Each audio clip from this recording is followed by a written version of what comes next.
What happens when one of Hollywood's most unpredictable actors sits across from one of daytime television's most outspoken hosts? And a simple question spirals into one of the most explosive interviews in talk show history. You're about to find out. But first, make sure you hit that subscribe button and tell me whose side you're on in this clash. Because after this, you're definitely going to have an opinion. The morning was bright inside the View studio. The crowd buzzed with energy. The cameras were rolling. And then he walked in, Nicolas Cage. The audience erupted. His trademark intensity was impossible to miss. That burning focus in his eyes, the same look that's fueled some of cinema's most unforgettable performances. He shook hands with the hosts, Whoopi Goldberg, Joy Behar, Sonny Hostin, Sarah Haynes, and Alyssa Farah Griffin, and took his seat. The tone was warm at first, even friendly. Whoopi started the interview with a simple question about his new film, an independent thriller already making waves at film festivals. Cage spoke passionately. His hands moved expressively, painting images in the air as he described why he chose the role, how he's drawn to people who live on society's edges, people who don't fit neatly into categories. It was thoughtful, articulate, emotional. And then Joy Behar leaned forward, that familiar mischievous glint in her eye. "All right, Nicholas," she said casually. "I have to ask you something that's been on my mind." The table fell quiet. "You've made some interesting choices over the years," she continued. "Some incredible films, don't get me wrong, but also some real head-scratchers. Do you ever look back at some of those movies and think, what was I doing?" The audience laughed, nervously. Cage's expression didn't change much, but something in his eyes shifted. His jaw tightened just slightly. "Which movies are you referring to?" he asked evenly. Joy shrugged. "Oh, you know, the action flicks. The ones that go straight to streaming. I mean, you're an Oscar winner, Nicholas. You've done Leaving Las Vegas, Adaptation, Moonstruck, some of the most acclaimed work in film history. But then you pop up in these movies that, let's be honest, nobody remembers a week later." Laughter again. A little forced. Sarah Haynes jumped in, trying to smooth things over. "I think what Joy's trying to say," she offered, "is that you have such range, such talent, and sometimes we wonder about how you choose your roles." But Cage wasn't looking at Sarah. His eyes stayed locked on Joy. "I appreciate your concern about my career choices," he said, voice low but steady. "But I'm curious, Joy, when you look at your own body of work, do you ever wonder about your choices, the questions you've asked, the jokes you've made, the way you've treated guests on this show?" The air went cold. Joy's smile faltered. Just for a moment. Then she laughed lightly, waving it off. "Oh, we're getting defensive now, are we? I'm just asking the questions people want to know." Cage leaned forward, his voice rising slightly.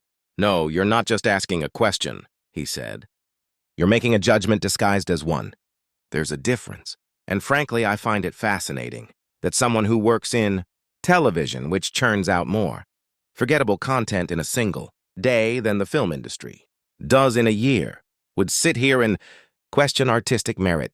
You could feel the tension crackling in the air. Sonny Hostin tried to intervene. "I think we can all agree you've had an incredible career." Nicholas and Joy didn't mean any disrespect. Cage turned to her, calmer but unrelenting.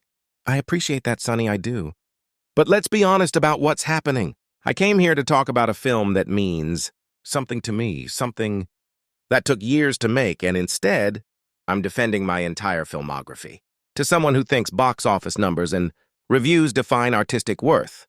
Joy crossed her arms. "That's not what I said. Don't put words in my mouth." "Isn't it, though?" Cage fired back. "You mentioned streaming movies. You said nobody remembers them. You questioned my judgment as an artist.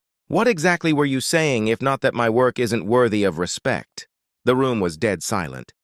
Joy sat back, eyes narrowing. "I've been doing this for a long time, okay? I ask tough questions. That's my job. If you can't handle a little scrutiny, maybe you shouldn't be doing press tours."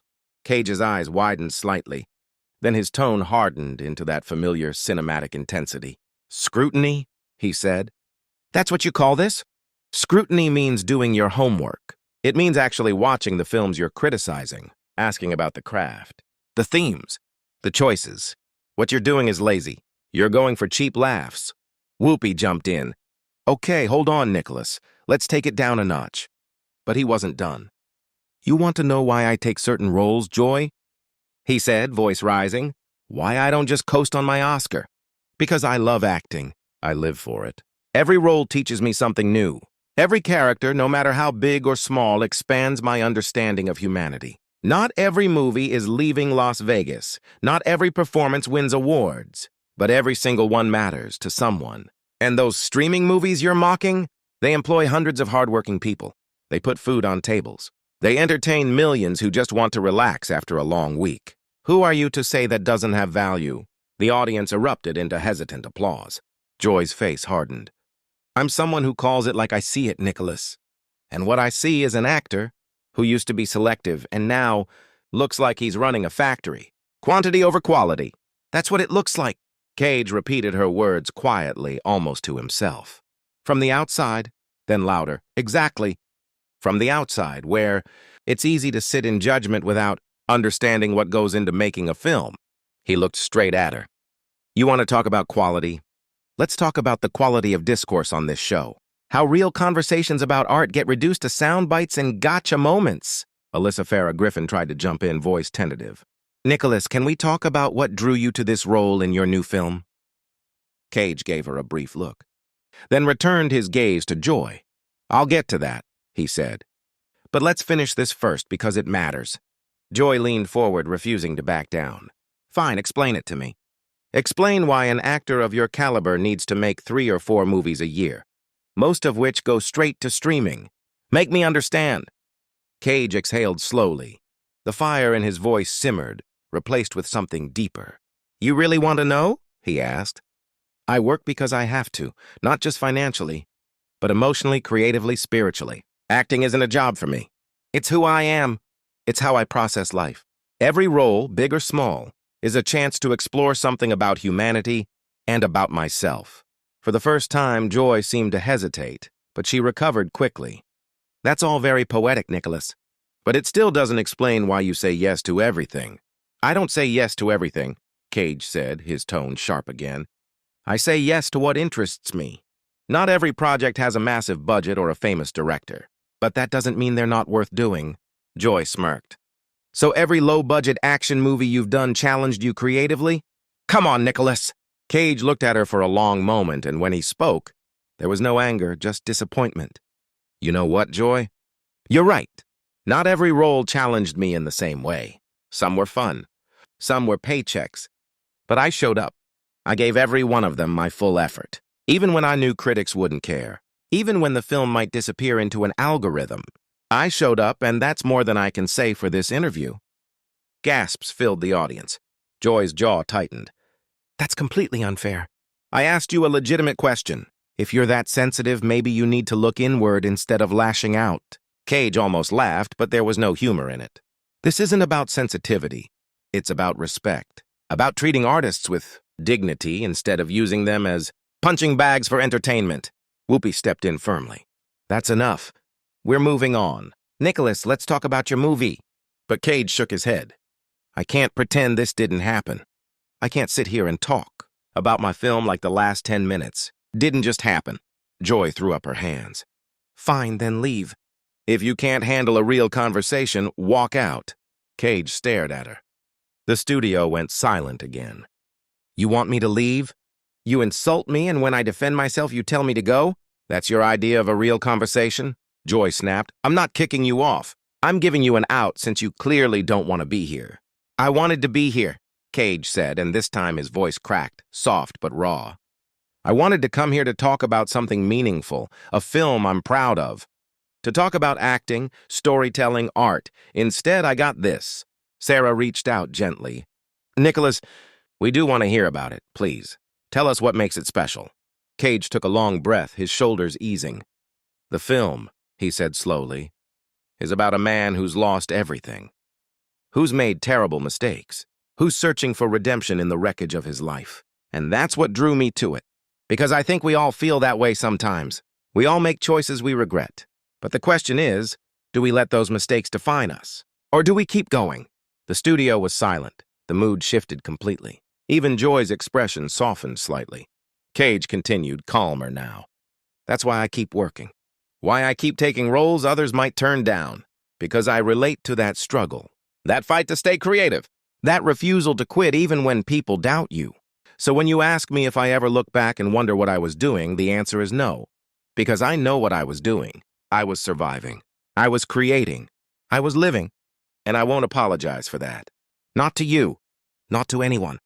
Joy looked at him, and for the first time, the hostility seemed to fade, just a little. I hear what you're saying, she said quietly. I do, but I still stand by my question. And I stand by my answer, Cage replied, calm and resolute. Your question was reductive, but at least you didn't back down. I'll give you that. Whoopi looked between them, a wry smile tugging at the corner of her mouth.